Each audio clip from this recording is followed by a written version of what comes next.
welcome back. So no vaccine, no entry.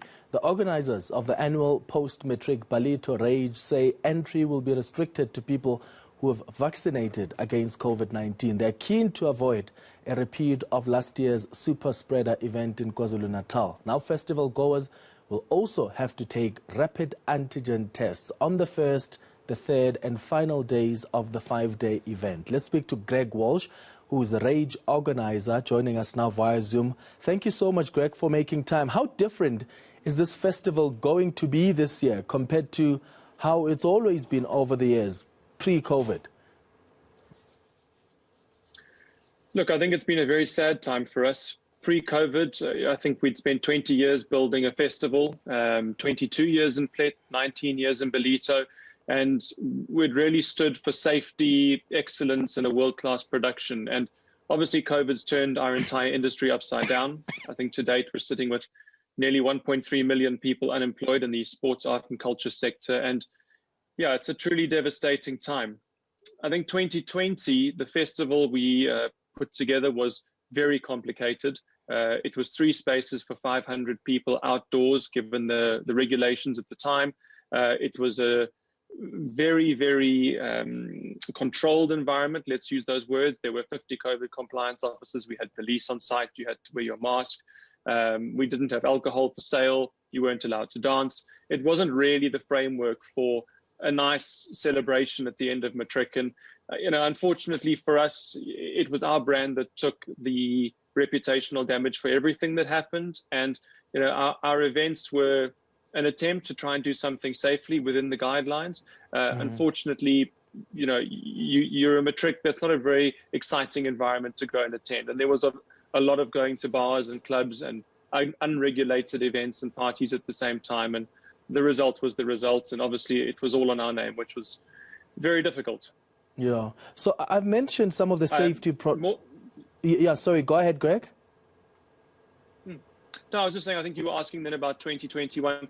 Obviously, we're trying to move to a different landscape. We were very positively encouraged by the Minister of Sport, Arts and Culture, Minister of Health and the Deputy President's launch of the Return to Play initiative to get people vaccinated to return to stadiums and concerts and so on. And what we're doing here is trying to lead, trying to do something differently, trying to say, look, let's put the most stringent controls in place that are possible from a vaccination and testing perspective, and then hopefully on the back of that be able to give the Matric class of 2021 some freedoms at the end of the year, as opposed to a totally restrictive environment, which they'll want to leave to rather go and find less regulated environments to enjoy.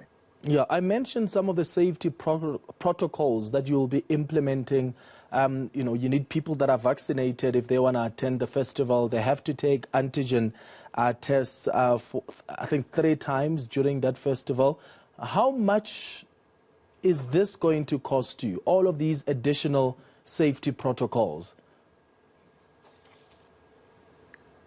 A lot of money is the answer. So I think we're looking at more than 2 million rand in the purchase of rapid antigen tests, plus the cost of all the nurses to administer them. It is a cost that the festival will absorb. Unfortunately, it's again another one of those things where typically that sort of money would be invested in artists and production and things that people could enjoy. Yeah. But it's the reality of where we are, and we feel very strongly about finding a way to get our sector open safely. And if this is the way that it needs to be to get us going, to take the first steps, to do smaller, limited gatherings with fully vaccinated audiences and testing until we get to a place where we can start to do the events we're seeing in the UK, Europe, and the USA with hundreds of thousands of people and little impact on local health data. That's obviously the long-term goal, but we'd like to start small, start in the right way, and if it's expensive, it's better than staying closed.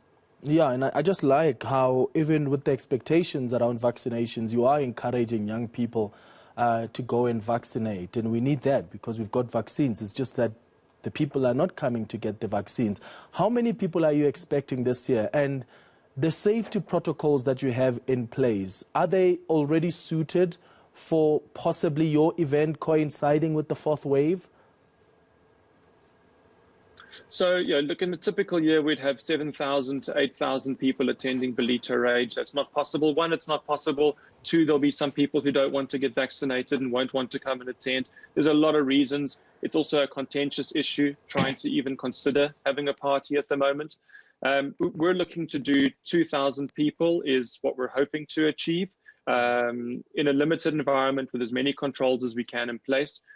As we stand today, the regulations do not support the event we want to do. Gatherings of 500, an early curfew, limitations on the sale of alcohol, all of these things make the type of event we're hoping to do unrealistic and unfeasible. And we would rather cancel than go down the road of doing something that wasn't in line with the purpose of what we stand for. So it's really a sort of future plan to say we're going to put fully refundable tickets on sale. If the event can't happen, the money is returned to the users. And we only want to do the event if at the time of hosting it, it's morally acceptable in our community to host events. And if there's support from all of the stakeholders, from local health, tourism, fire, police, traffic, and all of the stakeholders and local community in the Alembe Chamber of Commerce, everyone needs to support the idea of returning to eventing. And of course, we're going to push and do our best because it is a desperate situation for our sector. But we're not going to try and swim up a waterfall this year. We're trying to just do it safely and with support. Yeah, in the events industry, Greg, you know better. It's been impacted and they haven't really been able to go back to some form of normality. A lot of people haven't been able to make a living. So good luck. Let's hope more people vaccinate and the regulations are relaxed. Thank you so much for making time. Greg Walsh is the Ballito Rage organizer.